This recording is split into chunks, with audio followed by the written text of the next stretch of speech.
Want to do better? Then it's time to change the story.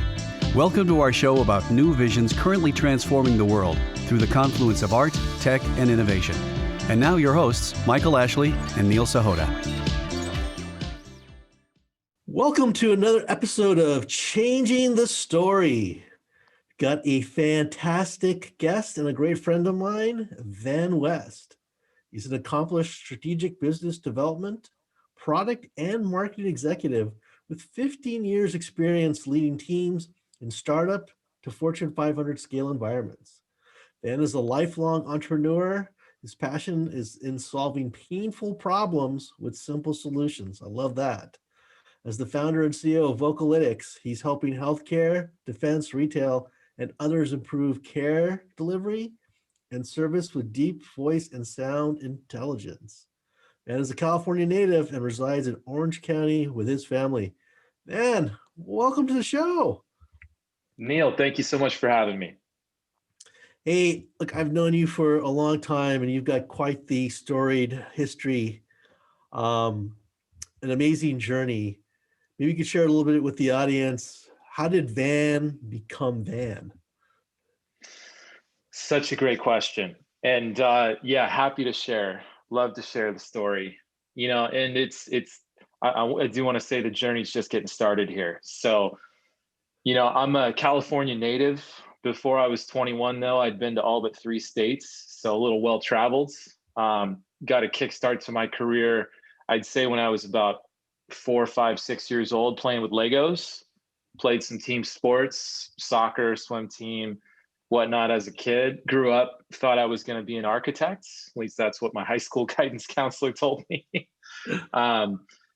Coming out of high school, started actually building brands on the marketing side. And that's why I was so well traveled at such an early age. After that point in my career, after I realized that I was building brands for much larger entities and I was just another cog in the equation, started getting really a passion for driving those businesses forward at a much smaller scale. So I joined a startup by the name of Sweet Leaf Tea as an early employee, and in under a year, they'd actually been acquired. And one of the things that I recognized from that experience, it was an inflection point in my journey, was that being on the marketing side of the business for a large entity like Nestle, Nestle Waters acquiring Sweet Leaf Tea, they've got plenty of marketing people, so you're usually the first to go. So I've had a few of those experiences throughout my career that's guided me a little closer to a revenue generating side of the business, and specifically around business development and sales. I've always had that strategic thought process and that strategic cap, meticulously building Legos as a kid and brands as an adult and businesses today. But ultimately, I decided to pivot my career more so into the sales and marketing than the marketing side, and really focus on business development. Ultimately, led down an entrepreneurial path. So, probably about a decade ago, I launched my first venture, which learned a ton in the process. Had a couple ventures over the years, been a part of some early stage and some hyper growth inflection stage ventures, and really enjoyed the journey up to this point. Learned a ton in the process, but if there was a theme to it, there's good days and there's learning days. I like that attitude, man. I'm a little curious, and I don't say this because this is kind of my life, being exposed to different cultures and regions, but you found that being exposed to different communities, different cultures at a young age, did that feel like opened up your mind a little bit more? Is that why you can kind of tap into some of these and be kind of get that, I hate to be cliche, the vision that sometimes people can't quite see? I'm not going to say that there was one thing that did it, but at an early age, I experienced a lot. And I think, being well-traveled at a very early age, having that mindset really helped to grow that mindset as well. I grew up, I'll mention again, playing with Legos. So I'm a builder at heart. And I think every builder is constantly learning and growing. So that's really kind of been the theme throughout. Being, as traveled as I was at an early age, I think it did help to open up that perspective and that, as you call it, inner eye. Well, you're working on something right now, a company called Vocalytics. And, I was reading your bio. You talk about kind of voice data, but you use this term sound intelligence. So what exactly are you doing here? What is this sound intelligence? Yeah, great question. So, my first venture, I was involved with a small incubator down in Southern California, and we were super early in as a business, first time as an entrepreneur. So really trying to tap into all the resources I could to be successful at that early stage for the first time. And the first thing they teach you in quote unquote startup school is listen to your customers with intent, of course. Don't just understand their problems, but really uncover their pain points that are the drivers to those problems. So from my first venture almost a decade ago up until today with Vocalytics, Vocalytics really started with the premise of listen to your customers. And with experience in measuring with video, as my last venture was actually in the video space, computer vision, we did a lot of behavioral analysis across real estate, across national retail, and a handful of other sectors. We grew really fast at a very, very, for a very young company. Really recognized that there was an opportunity as we were essentially enabling dumb security cameras to become behavioral analyzing tools. There's an opportunity to now add intelligent ears to those intelligent eyes. So tapping in with any connected microphone device to be able to source intelligence through voice and conversations, interactions, all the way through just everyday sounds. And I think really when it comes down to the sound intelligence that we're focused on today, we recognized pretty early to when COVID hit that as in-person interactions are socially distanced, people are wearing masks. There's a lot of quarantining that's been happening over the last 7-8 months. And, we're only in the second wave of this thing. There's obviously going to be a third. And then there's always the next pandemic that hits, unfortunately. So how can we leverage this technology to really help others in a meaningful way when people are socially distanced and not in person so much? So we recognize that rather than filtering out all the background noise and trying to provide value in those in-person interactions and conversation, how can we listen in for sounds that are impactful? And if you dial back the clock a year ago, if you're in LA and a car backfires, people hit the deck like it's a gunshot. It's a life or death moment. Today, if you're walking down the street even, or in a restaurant, or frankly, around other people in public, someone coughs, it's that same kind of knee-jerk reaction. So we recognized very early into COVID that we could build a cough detection and really a sound recognition pipeline to produce life-saving value. I try not to chuckle to myself because I can totally relate. Anywhere you are these days, it's like we're now attuned. It's become a danger sign. Like you hear that little cough or even that little sniffle, you're like, kind of looking around. Who's that? What's going on? I hear that like everything has some sort of unique sound to it. There's like some audio or vibration. I'm no sound experts, I can't say.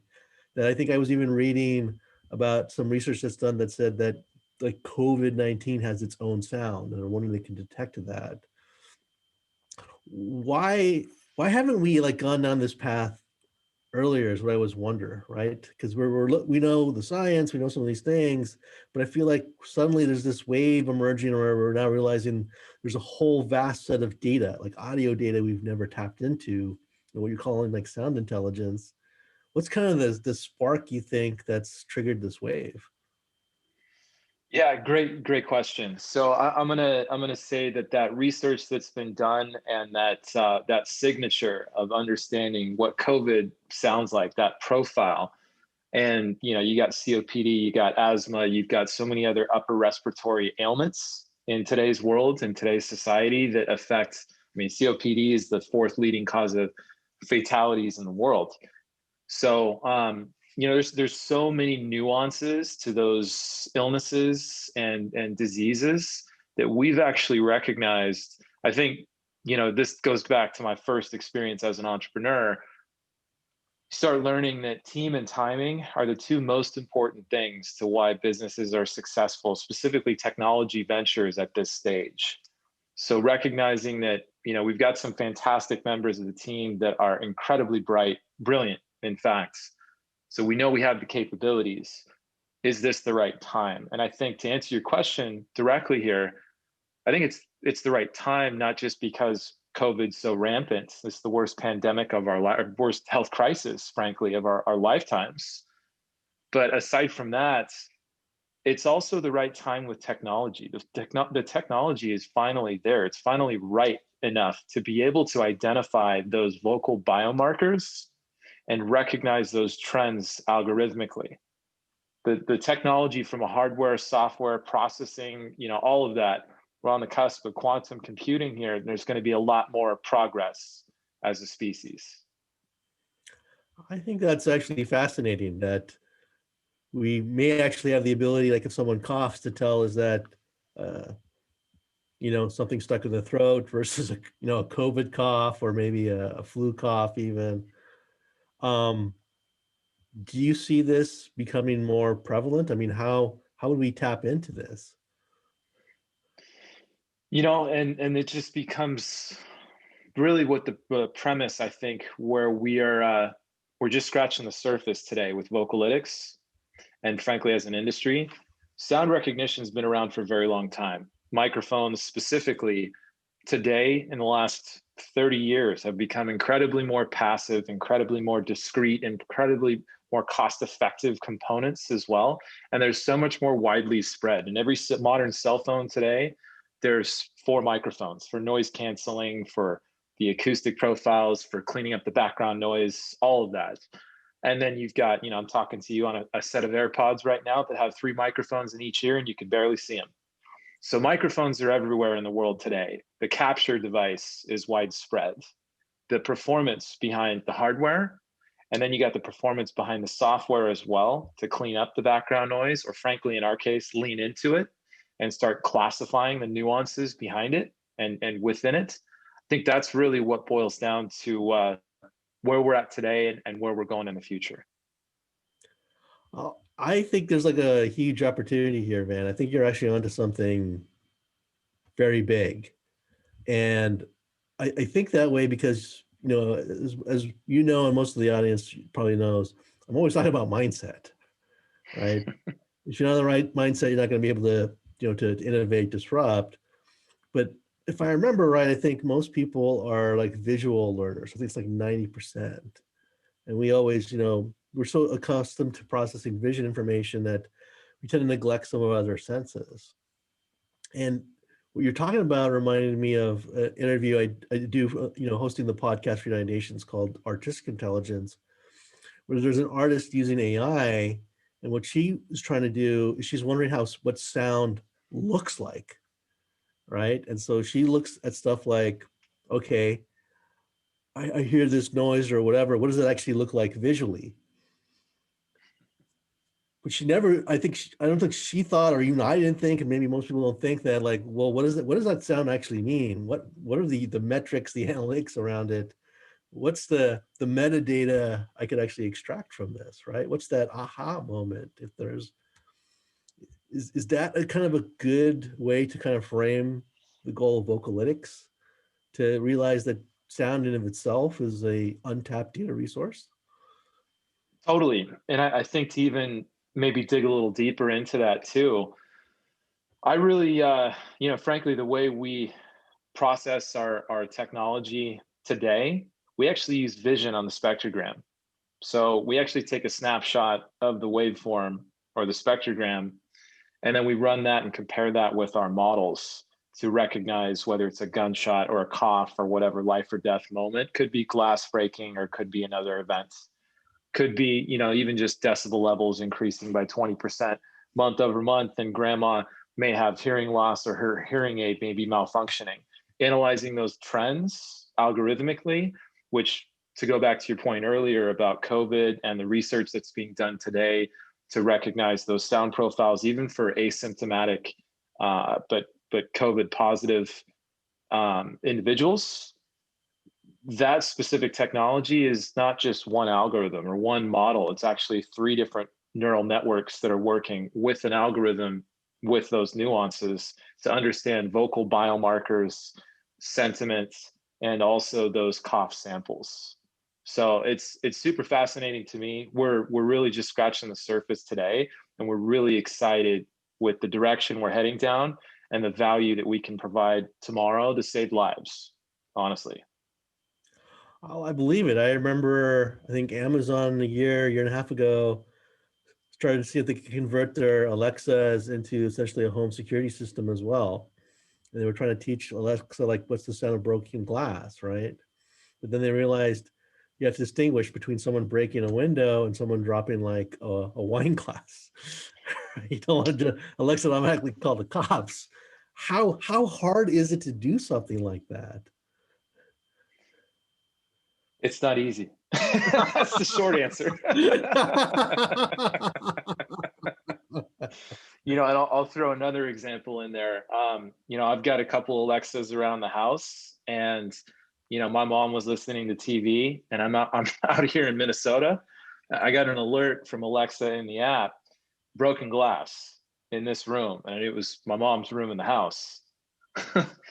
I'm thinking to myself, I take care of my mom. I hope she's okay. And I really want to make sure she's safe. So I immediately texted her. Had Alexa called the police, my mom responded with, What are you talking about? I think I was watching something on TV. So there Wow. so many nuances where it could actually be broken glass or someone breaking into a house, but understanding and recognizing the sound profile of there's a TV playing in the backgrounds.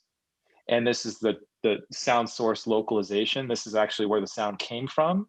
If it was a new direction of sound, that's why a lot of smart speakers today have multiple microphones baked into them. I think those Alexa devices have 7 or so microphones baked into them. Google devices only have, I think, 2 or 3, maybe a couple more in the more modern models. But the more microphones in an omnidirectional mic array, the more spatial awareness you actually have, and the more value you can provide in an environment like that. So it's not just understanding what a sound sounds like, it's also understanding the environment that input device is located in, stationary or otherwise, and what direction did the sound come from? What was the velocity of that sound as well? And also the chain of events leading up to that sound and what occurred after that. So there's several factors in that. This is like a jigsaw puzzle, right? It's not just listening for the sound. You're taking like orientation and objects in the room. And look, Van, I know you're a super smart guy. How did you even like think of this? Like, I mean, how did this kind of fall into place for you?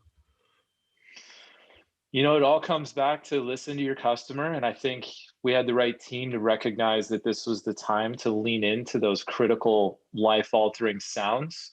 Originally, 7, 8 months ago, when we went down the path of leaning into a sound pipeline, we were thinking, we can go a mile wide and an inch deep with a library of classification of sounds, or we can recognize what's the lowest hanging fruit in terms of sounds that are most impactful to business, to the enterprise. And frankly, we're an enterprise SaaS play. So which of those sound profiles can we actually focus on, really highlight, and rather than going a mile wide with them, let's go an inch wide and a mile deep specifically. So we're just scratching the surface of going that level, but think about a world tomorrow where you cough into your phone, or you cough in the office, or you cough frankly anywhere, or you're even just breathing, and an algorithm understands the nuance of that, is able to send you a proactive alert and potentially even prevent an outbreak of any illness, maybe prevent you from going into the ER when you have COPD or asthma and you can't find your inhaler. Wow. This is definitely mission critical. I mean, I can't tell you how many times I've seen people now where they're afraid to sneeze in public. They hold it in, and it's like, you can actually pop an eardrum or pop an eye out. I heard it can be if it's violent, because we're just so afraid. Completely. Absolutely. I'm gonna also say that we've had some fantastic support. We were accepted into the Techstars United Healthcare program. We joined that program. We actually started that program about 10 weeks ago. So we're in the last month here. So just the last mile, but we're really just scratching the surface. We're very fortunate to be connected at the top of enterprise with the largest payer organization, both by revenue and headcount in the world. To have the data, to have the clinicians, to have the healthcare experience to really support this hypothesis has really been an incredible ride. And again, I'll keep saying this, but we're just getting started. That's awesome. That's a powerful partnership. I'm glad, because we need your solution, Van, especially right now. Let me ask you a question, because you've had quite a storied career, a remarkable life journey. People are probably going like, man, how can I be like Van, right? Or those kind of like those epiphanies or moments. I mean, like, what advice would you give to the audience? Mindset and be authentic. Always have a growth mindset. Always be learning.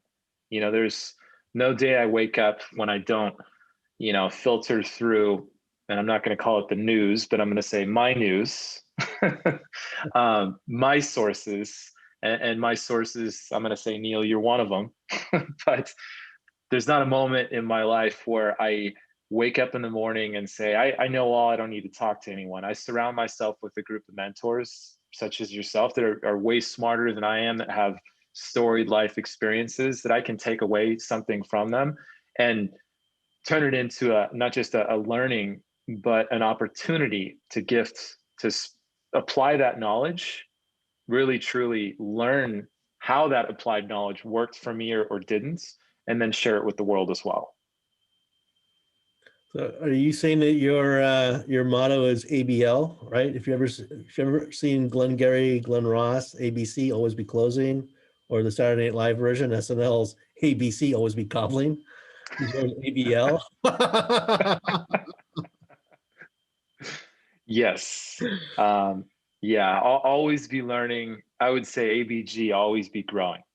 Always be growing. All right, I like that. I liked your earlier statement about there are good days and then there are learning days. That's definitely a good attitude. One of the mentors in my life is my older brother, Maddie.